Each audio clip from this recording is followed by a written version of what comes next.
Man liekas, ka dzīvi vajag dzīvot priecīgi un interesanti. Un, lai dzīvotu interesanti, ir jāsaprot, ko es zinu, ko es nezinu.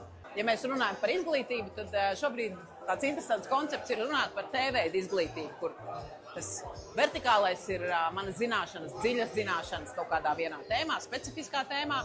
Savukārt, horizontālā līnija stāsta par to, ka man ir jāzina mazliet par ļoti daudzām lietām.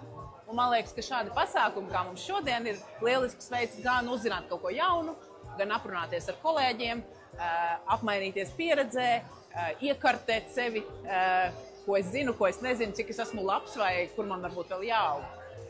Un šeit tā noskaņa vienmēr ir tāda atbrīvojoša, iedvesmojoša. Un prieks, ka klienti šīm diskusijām nāk un labprāt arī atgriežas. Kā trenere es Kids darbojos jau nepilnus 10 gadus, bet kopš 2020. gada es esmu Kids vadītāja.